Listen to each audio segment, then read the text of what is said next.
বা প্ৰশাসকসকলৰ ওপৰত কঠোৰ হ'ব খোজে তাতে আপোনালোকে মাজত আহি সোমাই দিয়ে গতিকে আপোনালোকে যদি 2 বছৰ নোসোমাই মাজত একেবাৰে 100ৰ ওপৰত পাছ হৈ যাব আপোনালোকে 2 বছৰ যদি কৈ দিয়ে যে আমি নোসোমাওঁ চৰকাৰে অলপমান চেনেহ মৰম কৰিব পাৰে আপোনালোকে পৰিৱৰ্তন 2 বছৰত দেখা পাই যাব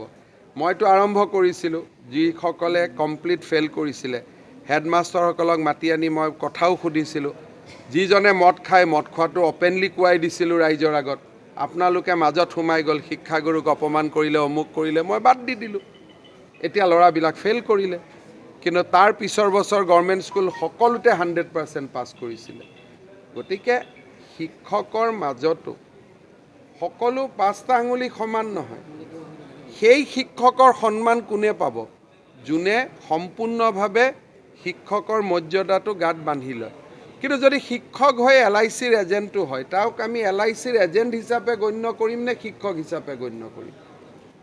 এই কথাখিনি ক'লে আপোনালোকে মাজত আহি সোমাই দিয়ে যে অপমান কৰিলে বেয়া কৰিলে অমুক কৰিলে গতিকে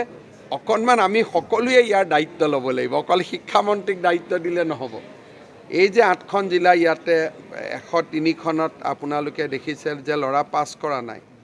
যদি ভিতৰত সোমাই যায় আপোনালোকে দেখিবই যে ইয়াত কোনো ডেস্ক বেঞ্চৰ প্ৰশ্ন নাই বিল্ডিঙৰ প্ৰশ্ন নাই দৰমহা সময়ত পাইছে কিন্তু তেওঁলোকে জানে যে চৰকাৰে কিবা একশ্যন ল'লে আমাকতো বচোৱা মানুহ বহুত আছে চবেই কৰি থাকে আপোনালোকে মাজত নোসোমা বুলি ক'ব লাগিব প্ৰশ্নটো আপোনালোকৰ কাৰণে বিপদ হয় নহয় মই ক'লোঁ নহয় মই এতিয়া মোৰ ভিডিঅ'টো চাব 5 লাখ 6 লাখ ভিউ আছে মই সেৱাত মাতি নি ইমান ধুনীয়াকৈ কৰিছিলোঁ লাগিলে মই এদিন অপমানে হ'লোঁ 10জন ছাত্ৰ যদি পিছত পৰীক্ষাত পাছ কৰে কোনটো বেছি প্ৰয়োজনীয় আমিতো মৰিম নতুন প্ৰজন্মটো ভাল হওক গতিকে নতুন প্ৰজন্মৰ স্বাৰ্থত কোনোবাই যদি 2টা গালিও খালে সেইটোতো আপত্তি কৰিবলগীয়া নাই কিন্তু আপোনালোকে টক শ্ব' পাতি এনেকুৱা হুলস্থুল লগাই দিলে মই বাদ দি দিলোঁ আপোনালোকে কঠোৰ হ'বই নিদিয়ে এতিয়া এজন মাজতে আমাৰ টেটৰ